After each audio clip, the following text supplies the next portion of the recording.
이번 수업 맡게 된 김미선 선생님입니다. 반갑습니다.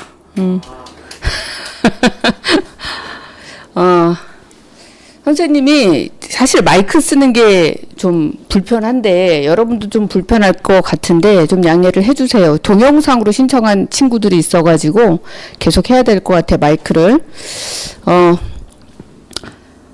우리가 오늘 본 최대의 이유는 뭐냐면 선생님이 이 수업의 제목을 선지 판단의 기준이라고 했어요.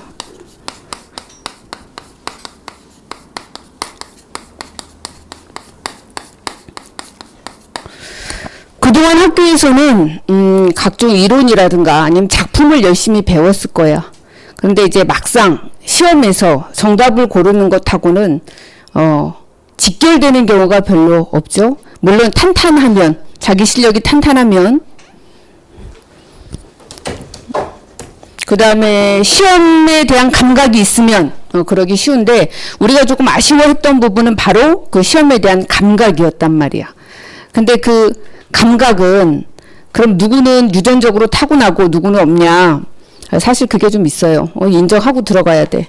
그런데 그거는 내가 접근하고자 하는 것은 그 감각을 논리로 바꿔주기 위해서 지금 이 수업을 마련했어요. 그들이 말하는 감각이라고 하는 것은 배우지 않고 스스로 터득한 논리라고 하는 거야. 그래서 문학은 특히 이제 이번에 문학이 어려웠죠. 구평에서. 그래서 문학 선지를 판단할 때 애매할 때 많아요. 3번하고 4번 남겼는데 두 개 고민하다가 고르면 꼭 내 거는 틀려요. 무슨 머피의 법칙 마냥, 그치? 그래서 이런 부분을 선생님이 각각의 문제 유형을 먼저 얘기해주고 시작을 할게요. 문학의 문제 유형은 먼저 시문학 같은 경우 첫 번째로 나오는 문제 유형이 보기 문제입니다. 보기 문제. 자, 이거 3점 해가지고 나오죠. 3점. 근데 이 보기 문제는 우리가 시험장에서 처음 맞닥뜨리지 않으면 미리 알고 있기가 매우 힘들죠.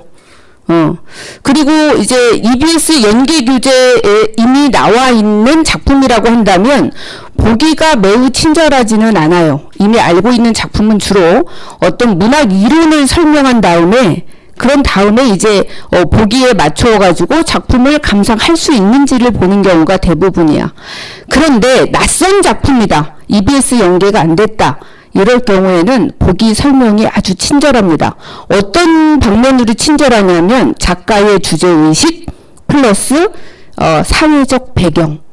이 시가 어떤 사회적 배경에서 무엇을 비판하기 위해 쓴 시다. 이런 거에 대한 설명이 매우 친절해요. 그래서 보기 문제 오늘 우리가 이거 배울 거야. 그래서 이 문제를 어떻게 접근할 것인가. 그 다음에 배점도 커요. 3점으로. 이 3점짜리가 4개 있죠. 그래서 총 문학에서의 보기 문제가 차지하는 비중이 100점 만점 중에 12점이라는 얘기야. 그래서 오늘 이거를 정확하게 해두면 훨씬 작품을 이해하기에도 쉽고 시험에 나오는 작품 그 다음에 보기 문제를 푸는 데 뿐만이 아니라 이 두 번째 문제가 뭐냐면 시어 기억에서 미음에 대한 이해 문제가 나오는데 이해로 적절하지 않은 것은 이렇게 나오죠. 이 문제를 푸는데도 보기 문제는 상당한 영향력을 미칩니다. 네. 그래서 오늘 보기 문제를 잘 해두는 게 다음 시간까지도 이어진다. 세 번째는 표현상의 특징이야. 자, 이 표현상 특징 문제는 사실 선생님이 많은 비중을 두고 가르치지는 않아요. 왜냐하면 학교에서 지금까지 여러분들이 내내 배웠어. 중학교 1학년 때 의인법부터 시작해가지고, 그쵸? 그래서 표현상의 특징이 첫 번째는 운율 형성 방법, 두 번째는 심상, 세 번째는 시상 전개 방식, 네 번째는 여러 가지 수사법, 주제를 효과적으로 형상화시키기 위한 여러 가지 수사법 해가지고 이게 바로 표현상의 특징이고 이 문제는 어떻게 출제되냐면 시, 가, 나 있는 다음에 바로 밑에 1번 해가지고 가와 나의 공통점으로 알맞은 것은 이렇게 나옵니다. 그래서 그 문제가 크게 어렵진 않잖아. 그쵸? 그것만 틀리는 친구들도 가끔 있어. 근데 여하튼 이 표현상의 특징에 대해서 기본적인 내용을 설명하지는 않을 거야. 그럼 이건 어떻게 수업할 겁니까? 여러분들이 용기에서 가장 많이 틀리는 부분들이 있어. 헷갈리는 부분들. 그것만 클리어 시켜줄 거예요. 그냥. 그리고 맨 마지막에는 이것을 풀이하는 순서. 기본적으로 어느 정도 여러분들이 알고 있어요. 자, 그 다음에 소설문학 갈게요. 소설문학. 소설문학의 첫 번째 문제형 역시 보기 문제. 뭐 수필 문학이 됐든 극갈래가 됐든 여하튼 보기 문제는 다 나오죠? 네. 그래서 총 3점 곱하기 4문제 해가지고 12점이라고 아까 말씀드린 거고. 자, 두 번째 문제는 소설에서는 줄거리 문제가 있어요. 줄거리 문제. 줄거리는 무엇과 관련되어 있냐면 인물, 사건, 배경과 관련되어 있어요. 그래서 인물에 대한 설명으로 적절하지 않은 것은 꼭 나오죠. 그쵸? 또는 이게 빠지면 배경 묻습니다. 요번에는 인물에 대한 설명이 나왔고 춘향이에 그쵸? 춘향이가 아니라 그 인물에 대한 설명이 나왔고 그 다음에 이전에는 배경에 대한 설명 나왔어요. 어디에서 이렇게 하면서. 그래서 이 배경은 크게 시간 배경과 공간 배경 나오는데 시간 배경 같은 경우에는 시간 표지에 대한 설명으로 적절하지 않은 것은 이렇게 나옵니다. 시간 표지 묻고요. 그 다음에 공간에 대해서 어느 공간에서 인물이 무슨 일을 했는지 이런 거에 대해서 나오죠. 꼭 묻습니다. 그래서 이런 것을 몽땅 해가지고 줄거리 문제라고 하는데 여기에서 중심 소재 있어요. 이 사건을 잘 파악하기 위해서 꼭 알아야 되는 게 중심 소재야. 자, 이 중심 소재는 뭐 굳이 생각하지 않아도 읽어 내려가다 보면은 저절로 알게 됩니다. 무엇인가를 둘러싸고 인물들이 막 열심히 움직인단 말이야. 그래서 이것은 어떤 방식으로 나오느냐? 네모의 서사적 기능으로 알맞은 것은. 서사적 기능 묻죠? 네. 그럼 이 문제는 어떻게 풀어야 되는가? 를 이 시간에 할 거야. 이게 바로 줄거리 문제 시간에 할 거예요. 자, 세 번째는 시에서 표현상의 특징이 있다고 한다면 소설에서는 서술상 특징이 있어. 서술상 특징은 무엇으로부터 시작하냐면 말 그대로 서술자로부터 시작합니다. 누가 서술하니까? 서술자가 서술하니까. 이것으로부터 시작되는 게 시점 문제야. 이 서술자가 어디에 위치해 있느냐? 작품의 바깥에 위치해 있느냐? 안에 위치해 있느냐? 안에 나로 존재한다면 1인칭이고 바깥에 존재한다면 3인칭이다. 여기부터 시작하고 인물 제시 방법도 누가 제시하느냐? 바로 이 서술자가 제시하는 거예요. 서술자가 다 알아서 제시해 주느냐? 인물의 성격이나 심리를 다 알아서 제시해 주느냐? 아니면 독자로 하여금 판단하게 해 주느냐? 이런 문제들이 다 여기로부터 출발하고 여기에 엮여 있는 게 바로 서술상 특징 문제예요. 그래서 이번에 선생님이 수업은 어떻게 마련을 했냐면 1, 2, 3교시까지는 소설 중심으로 할 거예요. 왜냐하면 소설이 차지하는 비중이 훨씬 커요. 읽는 시간도 훨씬 오래 걸리고 시는 좀 짧은 편이야. 그리고 소설 같은 경우에는 내용 줄거리를 우리가 어느 정도 이해하게끔 나온단 말이야. 시는 상당히 압축적이고 상징적이란 말이야. 그래서 그거 전에 소설을 먼저 할 거고 그 다음에 4차 시에는 여러분들 요번 연계된 작품들 있죠. 수특하고 수완에서 연계된 작품들 그것을 중점적으로 훑을 거예요. 여러분들이 그 전에 숙제로 미리 한 번 더 훑어와야 돼. 훑어와서 질문을 중심으로 할 건데 선생님이 해주고 싶은 작품 픽해가지고 해주는 거 플러스 여러분들의 질문으로 그 시간이 진행이 될 거야. 그 다음에 마지막 시간에 시문학을 중심으로 여기에서 여러분들 보면은 알겠지만은 보기 문제 똑같은데요? 원리가 똑같습니다. 원리가 똑같아요. 그래서 약간의 장르적인 특성을 반영한 내용이 들어갈 뿐이야. 구성원리 같아. 그래서 별도로 할 이유가 없어. 하지만 나는 시 자체가 약해요. 이랬을 경우에 내용을 선생님이 조금 몇 개를 대표적으로 다루어 줄 거예요. 그래서 시문학을 5번째 시간에 이거 몰빵합니다. 시문학은 여기에서 이 소설문학을 다 배우고 난 다음에는 훨씬 접근하기가 쉽기 때문에 한 번의 시간으로 정리를 할 예정이에요. 이렇게 해서 5교시에 걸친 특강을 선생님이 준비를 했어요. 자, 그러면 자, 이 중에 선생님 보기 문제 제일 먼저 한다면서요. 네. 그래서 오늘은 보기 문제를 제대로 한번 해볼까 합니다. 자, 문학에서의 보기 문제.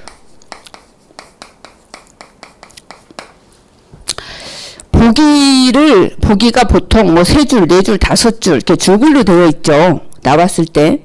그런데 우리가 문학 보기 문제의 구성 원리를 하기 전에 먼저 알아두어야 할 게 뭐냐면, 문학에서 보기를 읽을 때 또는 지문을 읽을 때 뭐를 중점적으로 읽어야 되는지, 그게 바로 육하원칙.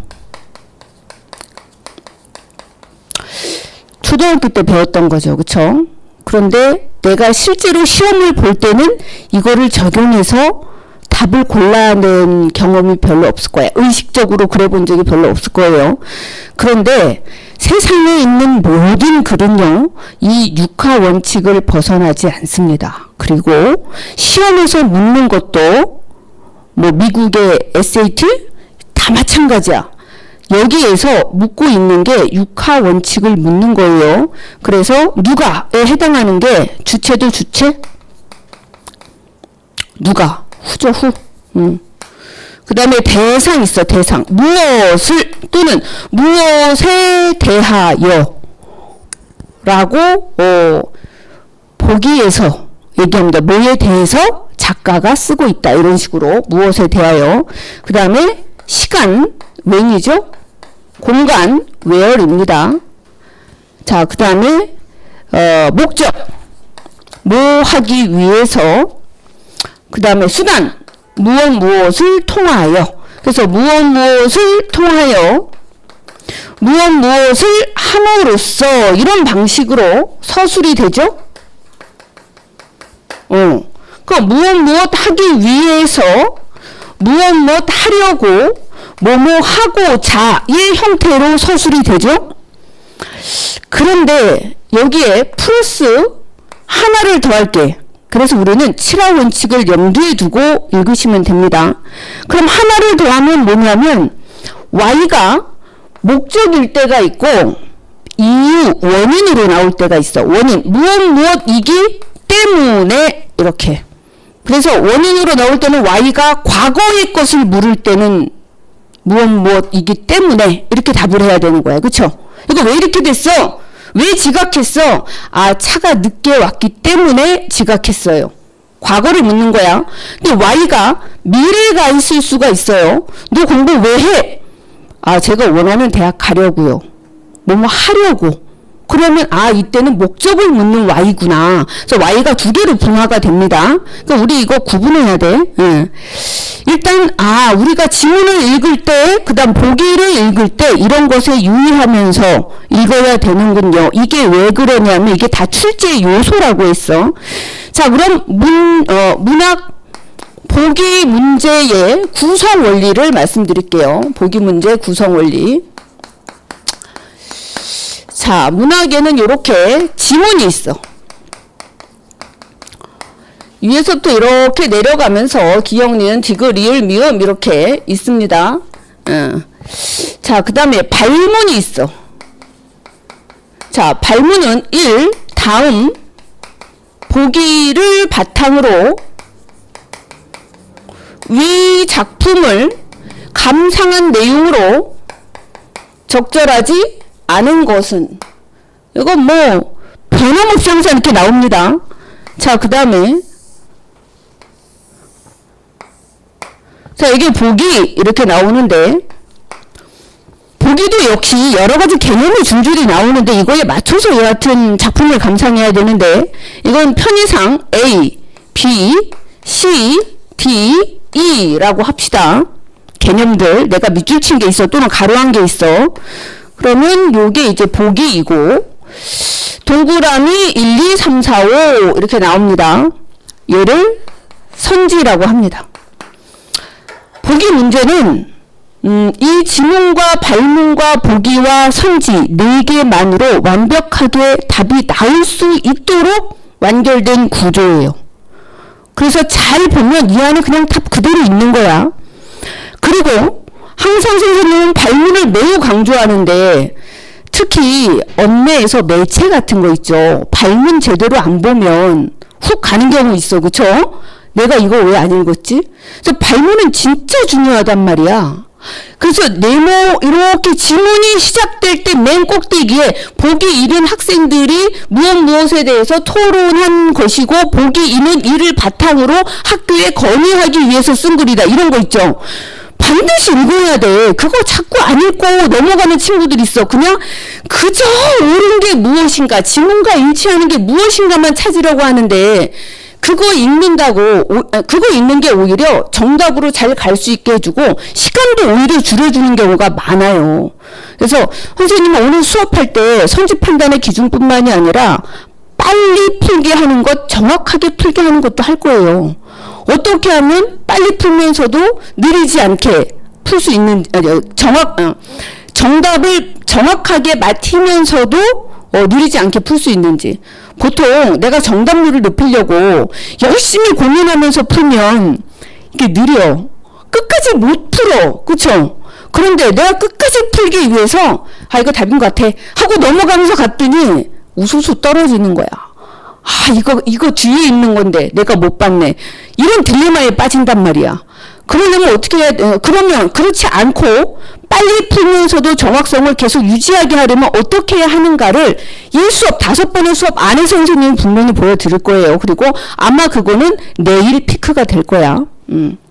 자, 그런데 발문을 그래서 중요하게 봐라 라고 말씀을 드리는데 이 보기 문제의 발문의 유일한 조건은 뭐냐면 다음 보기를 바탕으로 얘 바탕으로 해서 얘를 감상하란 말이야 라고 하는 게 유일한 조건이란 말이야.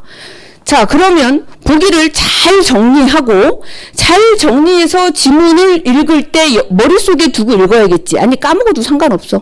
이거 잘 열심히 정성껏 정리하면 자기 머리에 남아있어요. 이게 그 남아있는 상태로 지문을 읽을 때하고 얘를 그냥 대충 후루룩 본 상태에서 읽을 때하고 천지 차이가 납니다. 자, 그럼 보기는 어떻게 정리하느냐. 대부분 무엇을 통해 무엇을 그리고자 했고 무엇과 무엇을 함으로써 이것을 보여주고자 했다. 이런 식으로 보기가 나와요. 그쵸? 작가는, 이 작품의 작가는 이것을 통해 이것을 보여주고자 했고 그리고자 했고 이것과 이것을 통해서 이것을 그리고자 했다. 그럼 무엇을 통해 이거 뭐가 되는 거죠? 무엇을 통해 수단이나 방법이 되는 거죠. 무엇을 그리고자 이거 목적 되는 거죠. 그 다음에 무엇을 하고 무엇을 함으로써 이거 끊어서 표시해야 돼요. 왜? 지문의 이 기억은 얘를 함으로써 얘를 그리고자 했다. 지문의 니은은 얘를 함으로써 얘를 형상화시키고자 했다. 이런 식으로 다 띄어서 나올 거거든, 밑에. 그러니까 우리도 띄어놔야 된다고. 이걸 줄친답시고 이걸 쫙 줄쳐놔버리면 끊어지지가 않아. 그러니까 각각의 이 수단 있고 그 다음 수단이 있다면 띄워서 밑줄 치고 그 다음 목적에 가로해 놓고.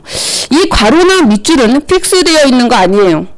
여러분들이 그냥 편하도록 하면 돼. 다만 반드시 지켜야 되는 건 뭐냐면 대응을 시켜라. 같은 기준은 같은 대응을 시킨다. 지금 여기에서 무엇을 통해 무엇을 함으로써 이렇게 수단은 전부 다 밑줄을 걷다면 얘들 밑줄로 대응시켜라 이거야. 그냥 목적을 이렇게 가로했다면 같은 것끼리 대응시켜 놓아라. 만약에 나는 앞에 얘를 가로했어요. 그럼 밑에 수단이나 방법이 나오면 똑같이 가로를 하면 되는 거야. 무슨 얘기인지 알겠죠? 네, 이거 이렇게 거꾸로 해볼게. 그래서 내가 읽으면서 하다 보니까 얘를 가로하고 얘를 밑줄 치고, 그럼 얘가 수단이나 방법이면 똑같이 이렇게 가로하고 얘를 이렇게 밑줄 쳐 놓으면 된다, 이런 얘기야. 자, 선택지는 어떻게 구성이 되냐면 지문의 기억은 보기에 A에 해당하겠군. 자, 이렇게 구성이 되는데 지문의 기억은 이제 이렇게 보기에 뭐 여기서 지문은 보기는 이런 말은 안 나와요. 그냥 나오잖아, 그치? 그냥 쑥 소설의 내용이 여기 앞에서 진술이 된단 말이야. 그럼 여기서 했다는 것은, 그 다음에 보기에 A에 해당하겠고, 그럼 얘가 이렇게 나온단 말이야. 근데 보기라는 말 자체는 안 나오죠. 네, 이미 여기에서 보기를 바탕으로 얘를 감상하라고 했기 때문에 그런 건 안 나온단 말이야. 그럼 우리가 제일 먼저 살펴봐야 될 것은 뭐냐면 1. 여기 뒷부분. 이 보기를 바탕으로 이런 조건인 얘를 잘 지켰는지 여기서 판단을 해보는 거야. 그래서 A가 제대로 잘 내려왔는지, 이게 1단계야. 자, 2단계는 뭐냐면 이 지문의 내용이 이 밑으로 손지로 잘 내려왔는지. 그럼 잘 내려오지 않았다면 어떻게 내려오는 건데요? 잘 내려오지 않은 것을 오진술이라고 합니다. 잘못된 진술. 얘들은 어떻게 만들어내냐면 오진술 구성 원리.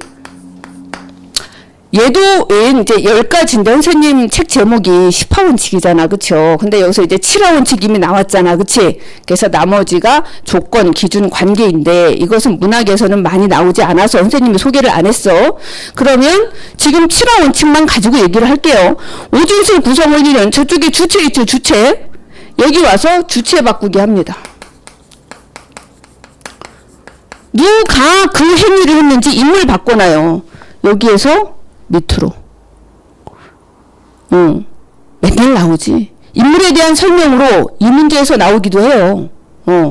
그래서 여기에서 이쪽으로 내려올 때 그대로 내려왔는지 아니면 잘못 내려왔는지. 잘못 내려온 게 오진술이고, 오진술은 주체를 바꾸거나 대상을 바꿉니다. 무엇에 대하여 또는 무엇을 또는 중심 소재 이런 것들을 바꾸는 거야.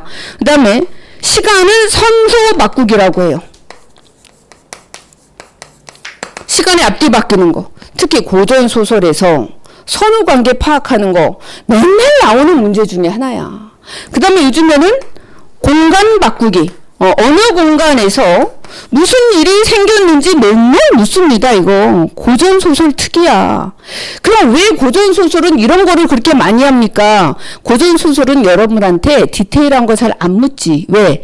내용 자체가 어렵기 때문에 얘가 줄거리를 잘 이해하고 있는지 없는지를 보통 묻습니다. 그리고 고전소설 같은 경우에는 서술상의 특징도 사실 잘 안 나와. 고전소설만의 서술상의 특징 책에 실려 있는데 몇 개 안 됩니다. 그 중에 하나가 항상 답이야. 뭐가 맨날 답이야? 서술자 개입하여. 그쵸? 네, 그럼 맨날 답이야. 항상 그런 건 아니야. 100%는 아니야. 자, 그 다음에 목적 바꾸기. 또는 목적과 수단을 바꾸기도 합니다. 요 두 개를 바꿔서 답을 낸 게 2년 전에 7평의 마지막 시 문제였는데, 선생님이 다음에 한번 프린트물로 한번 가져와 볼게요. 어떻게 시 자체에서 목적과 수단을 바꿔서 오답을 냈는지. 이게 그 당시에 오답률 1위였어. 그 다음에 인과 바꾸기. 자, 앞에 원인 바꿉니다. 또는 원인과 결과를 순서를 바꿔버리는 거야. 원인과 결과가 이렇게 딱 붙어 있잖아? 그럼 얘를 요렇게 바꿔놔도 눈에 잘 안 띄거든. 이런 거 있었던 것 같아 하고 넘어가게 만들거든. 이런 오진술의 방법을 사용한다, 이런 얘기야. 그래서 처음부터 선생님 이걸 어떻게 머릿속에 다 넣고 합니까? 아니, 그러지 마세요. 머릿속에 안 넣어도 돼. 여러분들이 풀던 방식으로 푸는 거야. 그리고 국어는 한번 읽으면 읽기만 해도 답을 내줄 수 있는 게 절반 이상이란 말이야. 그냥 풀다가 답이 잘 안 나오네? 걸렸어. 그럼 그때 떠올리는 거야. 주체는 맞나? 대상을 바꾼 건 아닌가? 원인을 바꿨나? 이것을 떠올려보면 되는 거야. 근데 이걸 하나하나 다 떠올리는 것도 아니야. 보면은 금방 알 수가 있어. 걔가 이미 진술하고 있는 게 원인에 대한 진술을 하고 있거나 아니면은 어떤 주체가 무슨 행동을 한 진술을 하고 있거나 그렇단 말이야. 선택지 자체가. 자, 그러면 여기 보기가 제대로 이렇게 내려왔는지 안 나왔는지, 그 다음에 지문이 제대로 내려왔는지 안 내려왔는지, 근데 두 개 다 맞고 1, 2, 3, 4, 5번 다 체크했는데 다 맞아. 그러면 세 번째 3단계가 뭐냐면 앞에도 맞고 뒤에도 맞지만 앞에 것이 뒤에 것을 충족했느냐 충족하지 못했느냐를 따져보면 됩니다. 이게 마지막이야. 앞에 것도 맞고 뒤에 것도 맞지만 얘는 보기 그대로, 얘는 지문 그대로. 자, 그런데 문제는 앞에 있는 것이 뒤에 것을 충족하지 못할 때는 얘가 제대로 감상하지 못한 것에 답이 된다. 이런 얘기야. 그럼 여기서 이제 질문 나와. 선생님, 그러면 이거 1, 2, 3, 4, 5 할 때 다 끊어서 맨 뒤에 거 먼저 보나요? 그건 아니고. 순서대로 읽으면 돼. 앞에서부터 이렇게 읽고, 지문의 기억이 그대로 내려왔나? 끊어서 해야 돼. 끊어서. 자, 그 다음에 여기 뒤에 그대로 내려왔나? 그러네? 그럼 얘가 얘를 충족하나? 그러네. 따라서 선택지마다 1, 2, 3단계를 자기도 모르게 순차적으로 이렇게 가시면 됩니다. 그동안 여러분들이 해왔던 방식이기도 해. 그래서 이렇게 해서 3단계까지 마치는 게 오늘의 수업이야. 그럼 이제 여러분들이 맨 첫 페이지 넘겨보시면 교재가 없군요. 교재 그 뒤. 7페이지에 나와 있는 것을 선생님이 지금까지 설명을 해드린 거예요. 보기 문제가 이렇게 구성이 되어 있고 선지 구성은 이렇게 되어 있는데 네모 박스 안에, 그 다음에 중간 이후에 오진술 구성 원리는 이렇게 되어 있습니다. 이렇게 얘기한 거예요. 그 다음에 이제 오진술 구성 원리에 7번부터는 선생님이 그때 나올 때마다 말씀을 드릴게요. 얘는 약간 복잡해서 그래. 자, 그럼 넘어갑니다. 넘어가면 8페이지에 역시 선생님이 여러분들이 보기를 읽을 때나 지문을 읽을 때 바로 이 6하 원칙 플러스 1, 7하 원칙을 중점적으로 읽는다라고 하는 거 거기에 써드린 거고요. 그래서 볼드 체로다가 그 6하 원칙에 대해서만 7하 원칙에 대해서만 선생님이 굵게 표시해놨죠. 문항개선 요거 중심으로 읽으시면 됩니다. 그리고 지문을 읽어 내려갈 때 7개 모두 체크합니까? 그렇지 않아요. 지문을 읽어 내려갈 때는 인물 중심으로 읽을 거야. 그것도 인물도 계속 인물에 가로하고 이런 표시하는 게 아니라 새로 처음 나온 인물이 이미 앞서 나온 인물과 어떤 관계를 가지는가만 파악하기 위해서 표시를 할 거야, 처음에. 그러니까 이런 순서는 나중에 할게요. 다만 지문 읽어 내려갈 때, 인물과 시간과 공간 중심으로만 읽는다. 여기까지만 먼저 말씀드릴게요. 자, 그럼 이제 9페이지 봅시다. 9페이지. 보기 유형 1단계, 맨 꼭대기.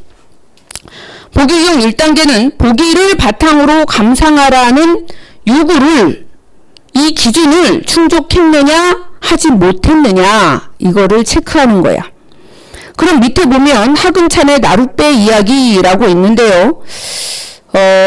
이거는 이제 6.25 전쟁을 중심으로 나온 얘기야. 요즘에 자꾸 한국전쟁이라고 그러지. 그치? 나는 그 말이 좀 마음에 안 드는데 한국전쟁 이러면 마치 남의 나라 얘기 같지 않냐? 그쵸? 그래서 나는 우리 6.25 전쟁인데 왜 자꾸 한국전쟁이라 그럴까? 근데 요즘은 한국전쟁이라 그래요. 그리고 옛날에는, 이제는 선생님이 그랬어요. 최근에 문제 경향이 자꾸 예전에는 일제강점기였다가 그 다음에 해방 전후의 얘기를 하다가 그 다음에 6.25 전쟁을 한참 내다가 최근 문제 경향이 서영은의 사막을 건너는 법 이런 거부터 해가지고 요번에도 황석영의 탑 이런 것들이 전부 다 베트남 전쟁을 배경으로 하고 있단 말이야. 그쵸? 그래서 이제 베트남 전쟁 쪽으로 이제 많이 올라왔다. 요 위주로, 그 문제 경향이 나오지 않을까 했는데, 최근에 시사적인 것을 보면, 옛날에 무슨 장군님까지도 막 이렇게 지금 소환이 되고 있잖아. 그쵸? 그런 것들이 아직까지도 우리가 살아가는 사회를 지배하고 있는 것들이란 말이야. 그래서 일제강점기 소설을 쉽게 흘려보내면 안 되겠구나 라는 생각이 들더라고. 그리고 6.25를 배경으로 한 소설도 이제 다시 또 유력해지는구나 라는 생각이 드는 거야. 그래서 화금천의 나룻배 이야기도 이제는 평범하게 보이지가 않더라고. 이게 6.25 전쟁을 배경으로 하고 있어요. 그럼 1번 봐봐. 1번. 선생님, 나룻배 이야기 안 읽어도 되나요? 안 읽어도 됩니다. 내가 뭐 하려고 그러겠어. 이거. 1단계. 첫 번째. 보기 기준에 맞추어서 작품을 감상했는지 안 했는지 이거 보려고 그러는 거야. 그럼 지문하고 사실 관련이 없죠? 진짜 시간이 없는데 내가 문학 통째로 한 지문, 이런 일이 있으면 안 돼. 있으면 안 되는데, 진짜 없는데 내가 하나만 풀 수 있다 그러면, 요 보기 봐야 돼요, 보기. 내가 낯선 작품이다. 그럼 보기 읽고, 선택지 읽고, 바로 답이 나올 수 있는 경우도 있단 말이야. 그게 1단계 유형의 문제란 말이야.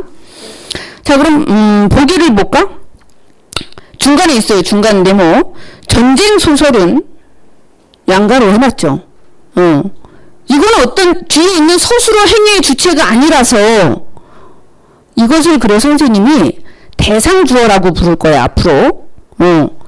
전쟁 소설은, 그럼 그 전쟁 소설에 대해서 설명하는 내용이 뒤에 나온단 말이야. 그래서 이건 대상주어. 전쟁의 비극성을 양가로 하세요. 전쟁의 비극성을, 그럼 나타내고자 하는 대상이야. 나타내고자 하는 대상, 진우야? 얘는 지금 전쟁의 비극성을 드러내고자 하는 거야. 목적으로 드러났지만 드러내고자 하는 대상. 자, 그 다음 다각도로 드러낸다. 전쟁의 비극성은, 그럼 얘는 앞에 나왔던 얘기를 한 번 더 반복하고 있죠. 반복한다는 얘기는 중요하니까 반복하는 거야. 왜? 내가 그거에 대해서 말할 거니까 반복할 수밖에 없는 거야. 그래서 가로합니다. 대상주어죠. 전쟁의 비극성은 전쟁을 체험한 인물의 정신적 상처로 구체화된다. 그럼 전쟁을 체험한 인물을, 자, 여기서 A의, 그럼 얘가 바로 주체가 된단 말이야. A의 뭐뭐, 그럼 A가 주체야. 그쵸? A는 A가 A가 주체가 됩니다. 전쟁을 체험한 인물 양가로의 정신적 상처로 구체화된다. 까지 밑줄 쳤어요. 특히 이러면 이거 꼭 물어주겠다 이거야. 선택지에서. 그 특히 앞에 가로 열고. 특히 신체적 손상과 정신적 상처를 함께 안고 살아가는 인물은 가로 닫고. 주어잖아. 주체잖아. 이런 사람이 나오겠구나. 그래서 이거를 주체, 주어라고 선생님이 앞으로 얘기할 거예요. 그러니까 주어는 크게 이 두 개야. 대상주어 아니면 주체주어입니다. 자신의 운명을 원망하며, 그럼 자신의 운명을 원망하는 얘기가 나오겠지. 밑줄. 그래서 띄우고 공동체에 잘 적응하지 못한다. 밑줄. 자, 그럼 동그라미 1번 볼까요? 슬래시 뒤에만 볼게. 전쟁의 비극성. 나왔죠? 첫 번째 줄에. 자, 동그라미 2번. 정신적 상처. 나왔습니다. 그 다음 3번. 슬래시 뒤에 전쟁의 상처. 뭐, 보기에 내용이 합치면 그거지. 마을 사람들이 전쟁의 아픔을 공유. 그럼, 마을 사람들이 전쟁의 아픔? 전쟁이 비극이지. 5번. 그가 마을 공동체에 동화되고 있음을 보여주고 있군. 그런데 지문에서 공동체에 잘 적응하지 못한다 이렇게 나왔지. 지문의 내용과 다른 감상이네. 그래서 5번이야. 발문을 충족하지 못해서 보기를 바탕으로 하라고 했는데 얘는 다른 거 F 지금 A, B, C, D, E 개념들을 각각 밑줄을 하거나 괄호를 쳐놨는데 갑자기 여기에서 얘하고는 다른 얘기 나온 거지, 그치? 그래서 얘가 답인데, 그럼 이제 질문이 나와야 돼. 선생님, 실제 지문 앞에는 개인의 의지로 극복을 하고 전쟁의 상처를 극복하고 마을 사람들과 잘 동화되어 살아가는 인물을 그리고 있으면 어떻게 해요? 궁금하잖아, 그치? 이런 질문이 항상 나왔어. 그럼 선생님이 이렇게 얘기를 해줄게. 그러려면 보기 자체의 내용이 바뀌어야 해. 그런 인물이 있는데 그런 인물이 있다면 여기 뭐가 되냐면 이와 대비적으로 또는 이와 대비하여 자신의 상처를 자신의 의지로 극복하고 공동체에 잘 동화되고 살고 있는 인물도 함께 그리고 있다. 이런 게 나와야 된단 말이야. 만약 그거를 안 내고 이 문제를 냈다? 문제의 퀄리티는 사설 모의고사보다도 못한 거야. 그렇게 낼 수가 없어요, 문제를. 그러면 주제도 바뀌어. 전쟁의 비극성이 주제였다가 뭐가 되는 거야? 전쟁의 상처도 뭐 PTSD? 뭐 외상후 스트레스 장애? 이것도 개인 하기 나름이에요 라고 개인의 극복 의지로 주제가 바뀌어버린단 말이야. 이런 문제는 날 수가 없어요. 그러니까 안심하고 푸셔도 됩니다. 자, 그러면 뒤로 넘겨봐. 선생님하고 보기에서 괄호 밑줄을 어떻게 하는지를 한번 해봤기 때문에 11페이지에 중간에 보기 나오죠? 소설을 푸는 순서는 제일 먼저 제목 먼저 봐야 돼. 제목. 윤은길의 묘지 근처. 이미 우울해, 그쵸? 묘지 근처. 그 다음에 보는 거는 앞부분 줄거리 봐야 돼. 앞부분 줄거리. 만약에 앞부분 줄거리가 없으면요, 중략 줄거리 봐야 돼. 중략 줄거리가 없으면요, 그때 보기 문제 보러 갈 거야. 문제를 훑어보러 갈 거야. 자, 이제 앞부분 줄거리가 있으니 앞부분 줄거리까지는 선생님하고 같이 볼게요. 할머니와 어린 나는, 그럼 할머니와 양가로, 어린 나는 양가로. 각각의 주체마다 괄호 따로 해주세요. 그러니까 어린 나는 그런 거 보니까 어른인 나가 어렸을 때를 회상하여 쓴 소설 같기는 해. 그치? 추측. 뭐 읽어보면서 확인하시면 됩니다. 밤마다 집 앞을 지나며 울부짖는 절름발이 사내가. 그럼 절름발이 사내가 양가로해. 그럼 밤마다 집 앞을 지나며 울부짖는 거는요. 아니 가로 안 해도 알잖아 그냥. 그쵸? 그래서 절름발이 사내가 양가로. 참전한 둘째 삼촌을 데려갈 저승사자라고 생각하며 적대감을 드러낸다. 좀 심각하네, 그치? 그러던 어느 날 나는 친구인 주호를 따라, 자, 친구인 주호 양가로에나 새로운 인물이야.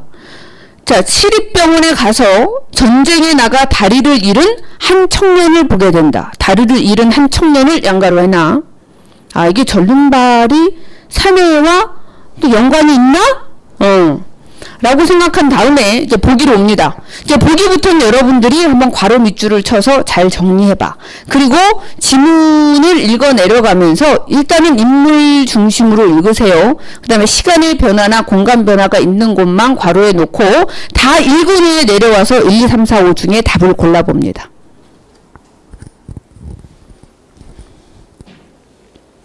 자, 다른 펜을 하나 드세요. 문제를 푼 펜 말고 색깔이 다른 펜을 하나 들고, 자, 선생님하고 본인이 가로 밑줄 친 거, 가로 밑줄은 꼭 그러니까 표시가 일치하진 않아도 돼. 하지만 어떤 요소인가를 표시한 거는 반드시 표시를 하면 좋겠어. 그래서 어느 정도 일치하는지 한번 보세요. 전쟁을 다룬 소설에서 양가로. 어디에서, 이거 상황이죠. 상황은 이 중에 누가 무엇을 어떻게 또는 누가 언제 어디서 이런 여러 가지 요소들이 합쳐진 말이 바로 상황이란 말이야. 상황. 이거는 한국전쟁에서 또는 일제강점기에서 그 다음에 또 뭐가 있을까? 산업화 도시화 상황 속에서 뭐 이런 거 있죠. 이런 상황은 무조건 가로해 놓으시란 말이야. 상황도 매우 중요해. 시에서는 시적 상황이라고 하는 게 있단 말이야. 시적 상황도 마찬가지야. 언제 어디서 누가 뭐 이런 얘기예요. 전쟁을 다룬 소설에서 양가로. 전쟁의 비극성은 양가로. 전쟁, 이게 주어야. 대상 주어지요? 이런 대상 주어 이런 말은 여러분들이 쓰는 게 아니야. 왜냐하면 나는 그냥 수업을 하려고 써놨던 거예요. 전쟁을 경험한 다양한 인물들의 양가로 주체야. 상처와 아픔을 통해 수단이나 방법이야. 밑줄. 다각적으로 그려진다.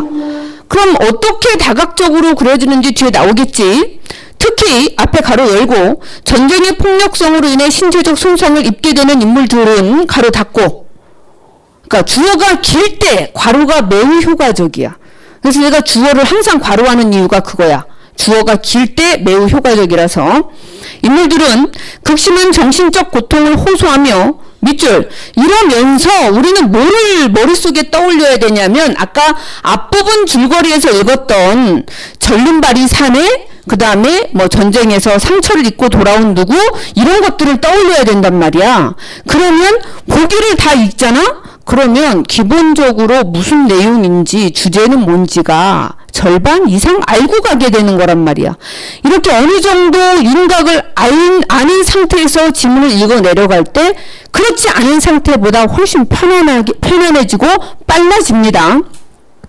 극심한 정신적 상처를, 고통을 호소, 밑줄. 그 괴로움을 사회에 대한 불만으로 표출하기도, 밑줄. 뭐뭐 하기도, 이러면 그런 것들이 앞으로 병렬적으로 많이 나오는 경우가 많아서 밑줄 끊어서 칩니다. 또한 전쟁으로 인해 가족이 분리되는 경험을 하게 되는 인물들은 이런 인물들이 있겠지. 그게 할머니하고 나 같아. 그쵸? 양가로 하세요. 또한 앞에 가로 열고 인물들은 가로 닫고, 가족이 무사 귀환하기를 바라며 특정 행동에 매달리기도까지 밑줄. 그럼 할머니하고 나가 뭔가를 계속 하는구나. 한다. 한편 전쟁 상황은 양가로, 자, 상황 나왔어. 어린아이들에게, 자, 누구누구에게, 이게 나름대로 대상이긴 하지만 또 다른 뒤에 나오는 어떤 행위의 주체가 된단 말이야. 이것도 가로에 놓으세요. 어린아이들에게 심리적 불안을 야기하며, 자, 심리적 불안을 야기 밑줄. 불안을 초래한다는 얘기죠. 어린아이들이 주변 세계를 인식하는 데에도 영향을 끼친다. 밑줄. 자, 앞에 있는 전쟁 상황은 서술어 어린아이들이 주변 세계를 인식하는 데 영향을 끼친다. 이랬어. 자, 밑줄 치고 선생님이 소설 내용을 설명하지는 않을게요. 별로 의미 없는 일이라서. 여러분들이 읽었으니까 읽었다고 치고 답은 3번이 됩니다. 집 앞에서 울부짖던 저승사자가 병원에서 본 청년이 아니라는 사실을 나가 알게 된 것은 지문의 내용과 맞지요? 후반부에 가면 그렇게 알게 됩니다. 나의 심리적 불안감이 해소되는 계기라고 볼 수 있겠군. 자, 나의 심리적 불안감 할 때 불안감까지는 어린아이들에게 심리적 불안을 야기하며 전쟁의 상황이, 이거는 지문에 보기에 있었어. 저까지는 맞는데 심리적 불안감이 해소되는 것과 관련 있는 건 아니죠. 그렇죠? 더군다나 보기에서는 심리적 불안을 야기하며, 야기가 뭐야? 불러일으킨다까지만 나왔단 말이야. 근데 선택지에는 심리적 불안감을 해소하는 거라고 했죠. X. 서로 다른 얘기를 하고 있단 말이지. 자, 그 다음에 그럼 이제 보기 유형 2단계를 해봅시다. 보기 유형 2단계는 조금 쉽겠지? 선지 앞부분이 지문의 내용과 일치하는지 확인해 보면 된다. 그래서 선생님이 이걸 다 읽으려면 너무 어려워서 염상섭의 만세전인데요. 간단하게 설명을 해드릴게. 만세전은, 만세가 1919년 3월 1일에 3.1 만세운동이 일어났단 말이야. 그런데 이 만세운동 전이란 얘기예요. 만세운동 하기 전에 우리나라의 모습이 이랬어. 이런 얘기가 요 만세전이야. 근데 이 만세전의 원 제목은 묘지였습니다. 묘지. 구더기가 끓는 묘지 같다. 막 이런 소설 속 내용이 있거든. 우리 조선 사회가 그렇다. 여기에 나오는 주인공이 일본에 유학 중인데, 그러니까 서울 중산층의 학생이었어. 그리고 일본에 유학 중이었는데 그래서 얘는 우리나라가 지금 식민지인지 아닌지 그 별로 관심이 없는 그런 인물이야. 왜? 뭐 본인한테 전혀 영향이 없으니까. 본인이 일본 유학하고 있는 중이니까. 그런데 그 자기 아내가 위독하다는 연락을 받고 돌아올 수밖에 없었습니다. 그래서 돌아오는 과정에서 본인한테 계속 자기가 식민지 출신의 대학생이라는 것만으로 끊임없이 감시를 당해. 일본 경찰로부터. 그러면서 내가 의식하지 않아도 나는 식민지를 조국으로 둔 대학생이구나 라는 것을 좀 자각한다는 얘기야. 자각. 그리고 이제 작가의 의식은 어떤 게 있었냐면 이 주인공을 통해서 당시 우리 사회가 지향하는 바, 중요하게 생각하는 바가 무엇인지를 그대로 그려주고 싶어 했어. 그리고 그것에 대한 비판이 중심이야. 당시 우리 사회는 일제에 대하여 이 3.1 만세 운동 전까지 약 10년 정도, 1910년에 합병이 됐잖아. 그쵸? 그래서 약 10년 후에 만세 운동이 일어난 거야.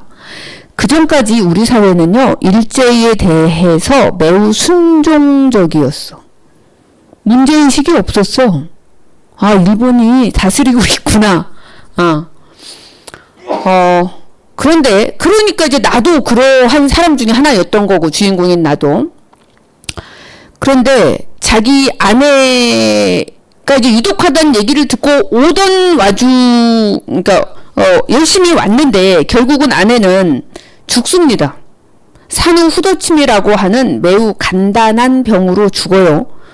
왜 간단한이라고 했냐면, 양방병원에 가서 항생제를 맞으면 살아날 수도 있는 그런 병이었는데, 어떻게 여자가 양방병원에 가서 자기 몸을 내맡기느냐. 그래가지고 결국 아무것도 아닌 일로 결국은 죽음을 맞이하게 되는 거야. 그런데 이 여자를 어떻게 살릴지에 대해서는 그다지 적극적이지 않던 나의 처가댁이, 나의 처가면은 나의 와이프의 친정이잖아. 와이프가 죽으면서 공동묘지에 이제 묻는다. 어디 장지가 어디냐? 그럼 공동묘지에 묻겠다. 왜냐면 당시에 일제가 공동묘지 법안을 발령을 했거든. 조선 땅은 어딜 가나 무덤 천지다.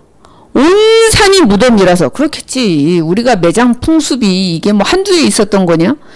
지금도 이제 국도 쪽으로 가잖아? 그럼 진짜 묘지 많아요. 그런데 당신은 훨씬 더 했지.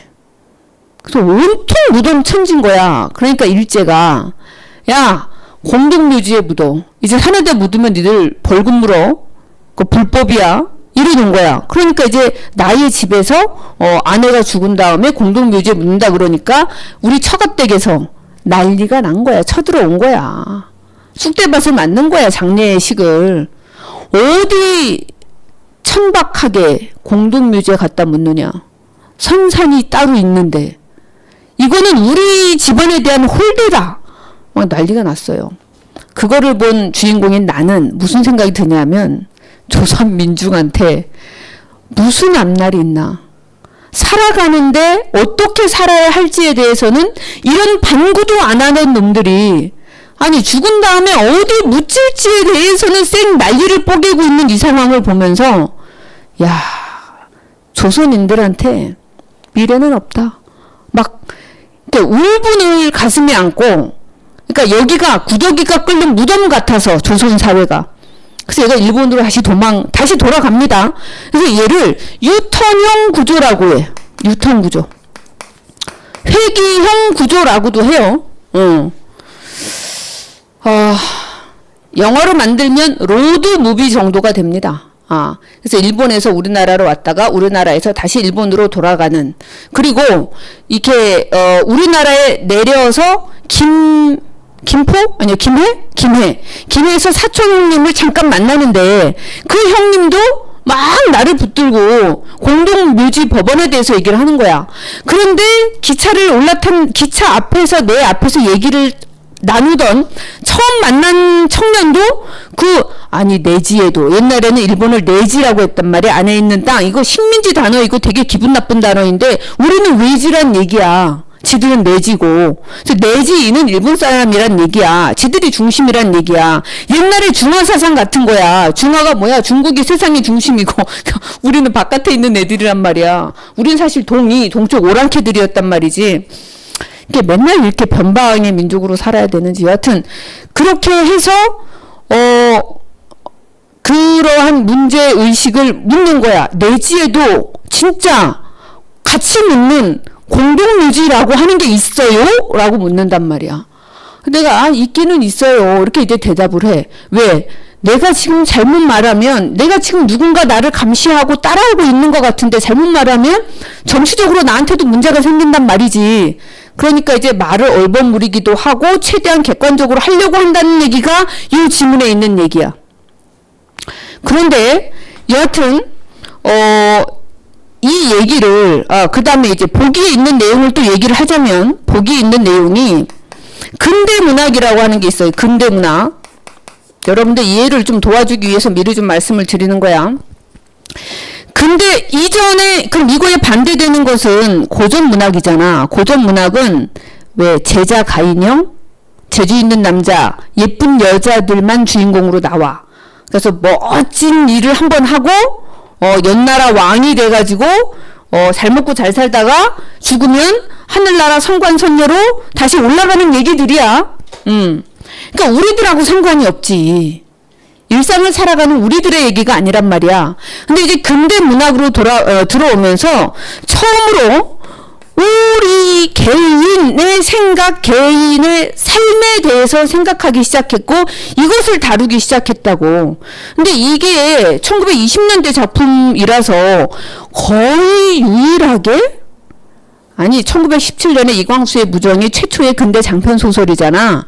근데 그것도 왠지 뭔가 국가와 민족을 위해서 이렇게 막 열심히 일하고 공부하는 형식이라는 애가 있단 말이지. 근데 그런 거 말고 그냥 개인 이 평범한 일상을 살아가는 개인의 초점을 맞췄다라는 점에서 이게 근대 문학의 특성이라고 하는 걸 가지고 있거든. 그리고 이제 우리 주변 실제로 우리가 맞닥뜨려서 얘기를 하고 나누어야 할 공동묘지라고 하는 일에 대해서 선생님이 이 수업하기 직전에 다른 학원에 있었거든.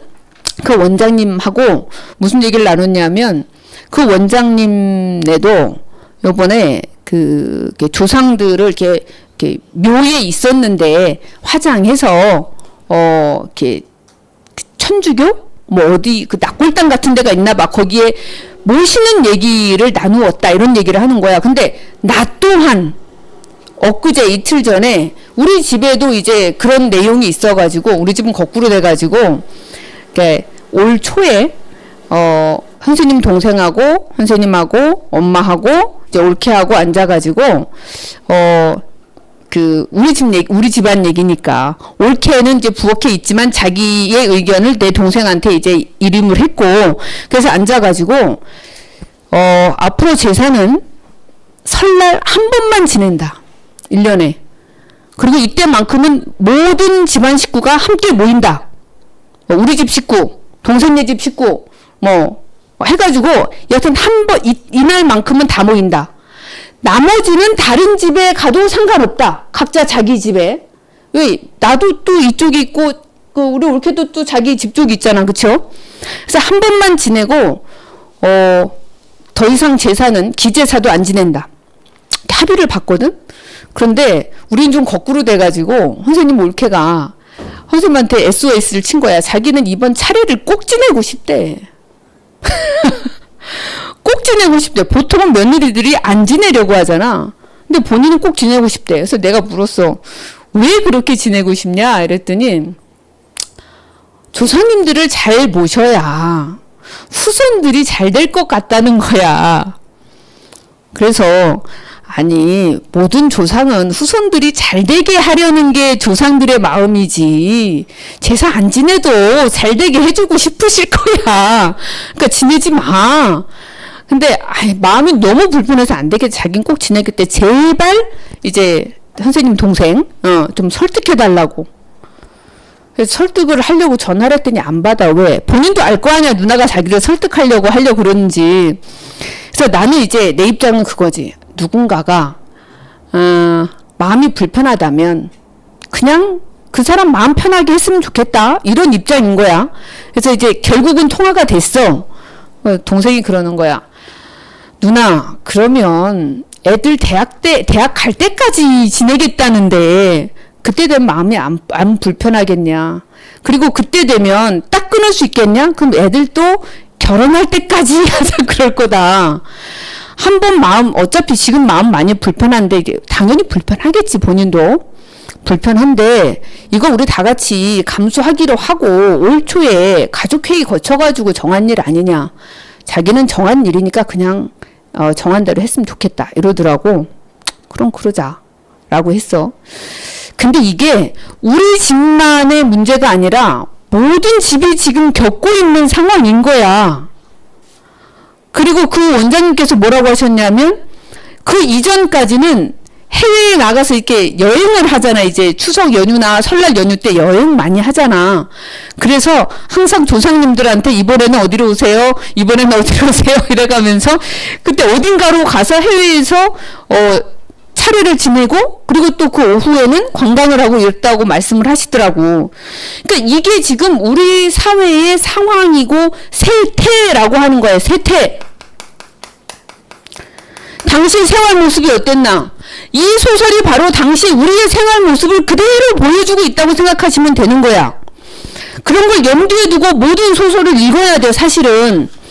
그러면 지금 우리 관점에서 이 당시의 것을 읽는 게 아니라 보기에서 얘기해주고 있는 관점으로 여기를 읽어줘야 되는데 보기에 있는 거 내용하고 그 다음에 이거 다 읽지 마시고요. 내용이 어려워. 그리고 위에서 화제거리라고 되어 있는 13페이지에 내가 까만색 볼드체로 처세술 생활철학 지금의 우리 생활 화제거리 이런 데다가 이렇게 볼드체로 해놨어. 그럼 그리할 수는 없었다 라고 해가지고 위에서 한 10대줄 정도까지만 읽으세요. 그리고 문제 풀어도 충분히 문제 풀 수 있어. 그거까지만 읽고 풉니다. 제일 먼저 뭐부터 하라고? 제목은 선생님하고 같이 읽었고 앞부분 줄거리 없으니까 자 이제 보기에 가가지고 보기를 가로 밑줄 치면서 읽는 거야. 14페이지. 자 그럼 다른 펜 들고 되게 어려운 내용이었는데 뭐 답들 잘 맞추시네. 맞추는 게 아니라 맞히는 거지? 나도 자꾸 습관적으로 잘못 말을 해. 맞히다? 답은 맞히는 거고 내가 시험을 보고 나서 해설지하고 이렇게 내가 맞았는지 틀렸는지 채점하지요. 그치? 이거는 맞추다야. 양쪽을 대조하여 보다가 맞추다야. 1, 2, 3, 4, 5번 중에 내가 딱 하나를 3번 정답을 맞히다이고 관역을 맞히다와 똑같아. 관역 이렇게 있잖아. 이렇게 관역을 딱 맞히다와 똑같아요. 얘는. 1920년대 문학의 전개 과정에서 양가로 언제 또는 상황을 얘기하는 거지. 그치? 그 다음에 염상서분 작가니까 가로 해주고 개인의 발견과 현실인식이라는 개인의 발견 밑줄 현실인식 밑줄 선생님 15페이지엔 그 아무것도 안 쳐져 있는데요. 그러니까 여러분들이 이거는 나하고 완전히 일치할 필요는 없고요. 내가 치고 싶은데 내가 머리에 남겨둬야 된다라고 생각하는데 치시면 되는 거야. 소설의 근대적 특성을 양가로 자 뭐를 드러냈는지 대상이야. 대상. 이거는 좀 치는 게 낫겠죠. 당연히. 분명하게 제시하고 있다. 특히 1인칭 시점을 적용한 소설을 통해 자 수단이나 방법은 좀 길어가지고 맨날 내가 밑줄 쳐요. 나는 개인의 내면을 드러내는 방식을 모색하여 개인의 내면을 드러내는 방식 양가로 야 개인의 내면을 어떻게 드러냈다고? 이른칭 시점을 적용해서 바로 앞에 있잖아. 그쵸? 이런 방식으로 개인의 내면을 드러냈다고. 나는 그때 이 생각을 했다. 나는 이런 생각이 들었다. 이런 얘기야. 개성의 표현으로서의 문학에 대한 인식을 구체화. 양가로. 개성의 표현. 어떤 한 사람의 생각을 표현한다. 이런 얘기야. 옛날에는 개성적이지 않았잖아. 전부 다 멋있는 남자, 예쁜 여자였잖아. 전형적이었잖아. 그쵸? 나아가 그는 생활현실에 근거한 문학으로 관심을 확장했는데 양가로 생활현실에 근거한 문학으로 관심을 확장. 우리 생활과 밀접한 얘기를 쓰고 싶어 했다. 그에 따르면 문해는 자 대상이야. 문해는 양가로 생활의 기록이요. 자 기록이요. 점 이러면 뭔가 열거될 거다. 그럼 각각 따로따로 밑줄 그어야지 표시해야지 하시면 됩니다. 생활의 기록 밑줄. 자 우리의 생활을 기록하는 것이고 매우 중요한 거야. 문학의 기능 중에 하나예요. 우리는 이때 이런 생각하면서 살았어. 1980년대 김지영? 1980년 김지영 이런 거 있죠. 그럼 우리 시대에 여성의 삶이 어땠는가 뭐 이런 거 보여주는 거라고.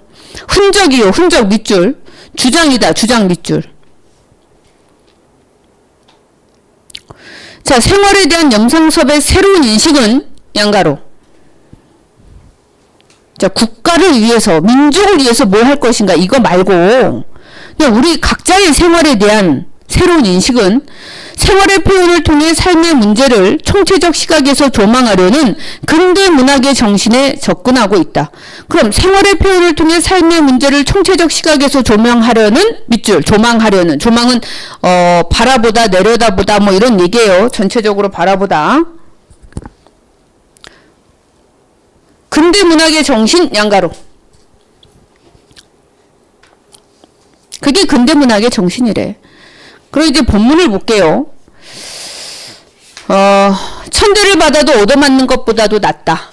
얻어맞는 것보다 낫다 다음에 마침표가 아니라 느낌표 찍었단 말이야. 이 얘기는 앞서서 무슨 이야기가 있었겠다라는 추측을 가능하게 해.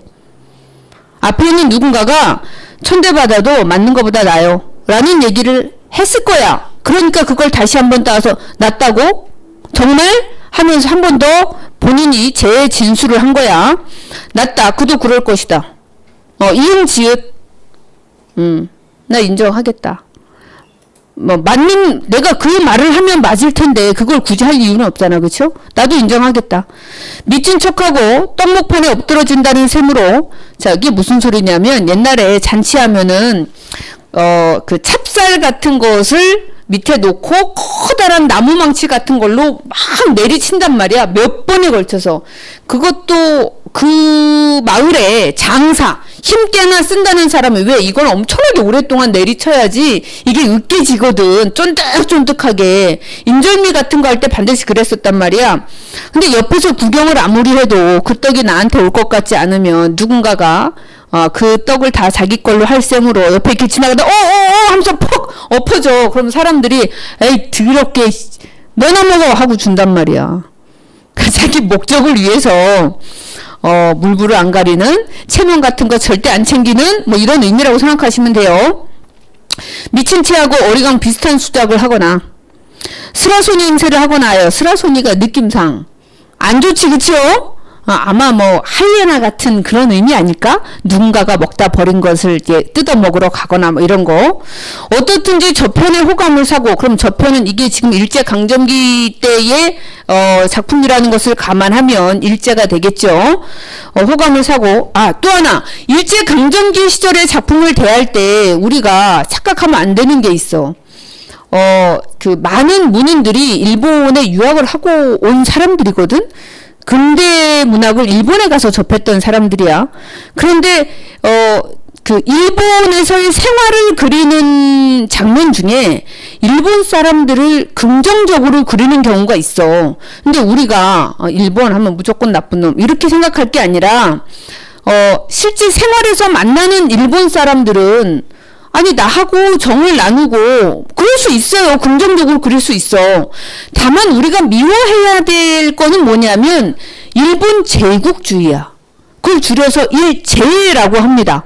남의 나라를 식민지로 만들어서 무자비하게 지배하는 그것을 우리가 반대하는 것이지 일본 사람 개개인을 미워하는 게 아니야. 그래서 요거는 알고 계셔야 돼요. 그래서 애들이 헷갈려서 틀리는 경우도 있더라고.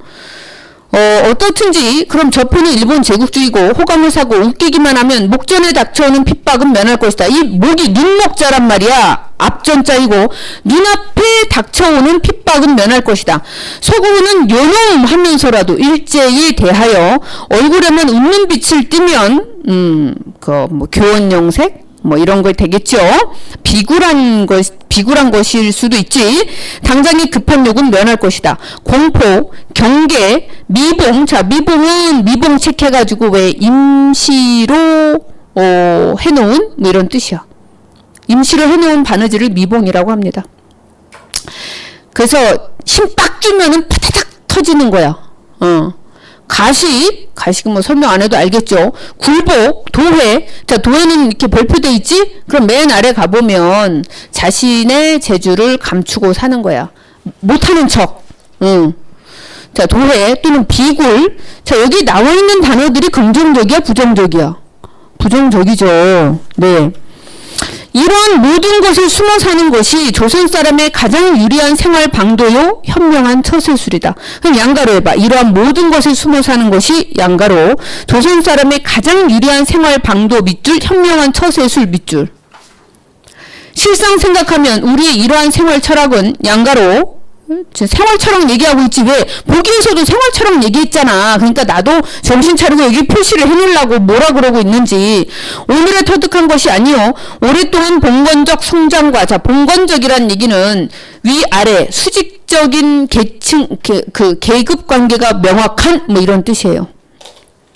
봉건적 성장과 그럼 양반과 상민 사이 수직 관계가 명확했던 그 속에서 우리가 이제 농촌 경제였잖아. 그래서 이제 성장이 왔다. 관료 전제 밑에서 뷰로크러시라고 그러지, 그치? 관료제인데 부정적으로 얘기한 거야. 밑에서 양반 밑에서는 양반한테 온갖 사법권까지도 갖다 줬단 말이야. 막 사람을 벌할 수 있는 멍석말이하고 막 이랬단 말이야. 지가 그래 이렇게 얘기하면 안 되지, 그쵸? 옛날에는 그랬다고. 관료전제 밑에서 덕대가 않고 굳어빠진 껍질이지만은 그 껍질 속으로 점점 더 파고 들어가는 것이 지금의 우리 생활이다. 지금의 우리 생활까지 밑줄. 긍정적이야, 부정적이야? 부정적이지. 잘 모르겠으면 이것만 생각하세요. 그 대상에 지금 이야기하고 있는 대상에 대하여 긍정적인지 부정적인지 생각해 보시면 됩니다. 그럼 1번 시속의 처세술에 대해 성찰하여 평가한 점을 통해 맞죠? 성찰하여 평가하고 있지. 성찰은요 잘잘못을 살피다야. 살펴봄. 잘했는지 잘못했는지를 살펴보는 게 성찰이야. 그러다가 반성적 자세 뭐 이런 게 있잖아. 특히 이제 시에서 성찰과 반성 정말 많이 나오는데 반성하면 이렇게 살펴봤더니 나 잘못했네. 자, 잘못에 대해서 확신하는 게 나오면 얘는 반성으로 넘어가는 거야. 그래서 부끄럽네. 부끄럽다라는 진술이 나오면 반성이야. 그래서 나 지금 울고 있어. 울음. 그것 때문에 내가 울고 있어. 성찰한 다음에 울고 있다는 얘기는 내가 반성하고 있다는 얘기야. 자, 그래서 성찰하여 평가한 점을 통해 성찰하고 있어. 생활 문제에 대해서 성찰했어. 작가의 주장을 확인할 수 있겠군. 오케이. 그렇죠? 틀린 게 없죠. 2번 생활 철학을 터득하려는 개개인의 의지를 옹호한 점을 통해 어디에서? 지문에서. 그 다음에 아까 이렇게 얘기했지. 1번 지문의 기억은 보기에 A에 해당하겠군. 이렇게 되면 이 순서는 제시하는 순서 있죠. 앞부분은 지문에 대해서만 제시하고 뒷부분은 보기에 대해서만 제시한다. 아니야. 여기 이렇게 자리를 바꾸어 나타날 때가 있어. 그럼 보면은 이 진술을 보면 지문에 가서 찾아봐야겠구나. 요 진술 부분은 보기에 가서 찾아봐야겠구나 라고 생각해야 돼. 아주 이따금씩 요거 자리가 바뀝니다. 어떤 경우는 이따가 쉬는 시간 이후에 할 건데 아예 이것이 한 문장 안에서 마구 뒤섞여 있는 경우도 있어. 그러면 그때 아까 얘기한 거하고 똑같아. 이 부분은 지문에 가서 확인해 봐야지. 이 부분은 보기에 가서 확인해 봐야지. 그때 하셔야 돼. 이따 보여드릴게요. 그거는. 여하튼 요거는 지문에 가서 확인을 해야 되는데 개개인의 의지. 그래 인정한다. 의도 터주는 것보다 낫겠지. 그런데 그 처세술 어떻게 얘기하고 있어? 부정적으로 얘기하고 있지. 그런데 이걸 옹호했다고 할 수 있어? X죠. 그래서 X야. 답은 2번이야. 됐죠? 자, 그 다음에 또 넘어가시면 16페이지로 넘어갑니다.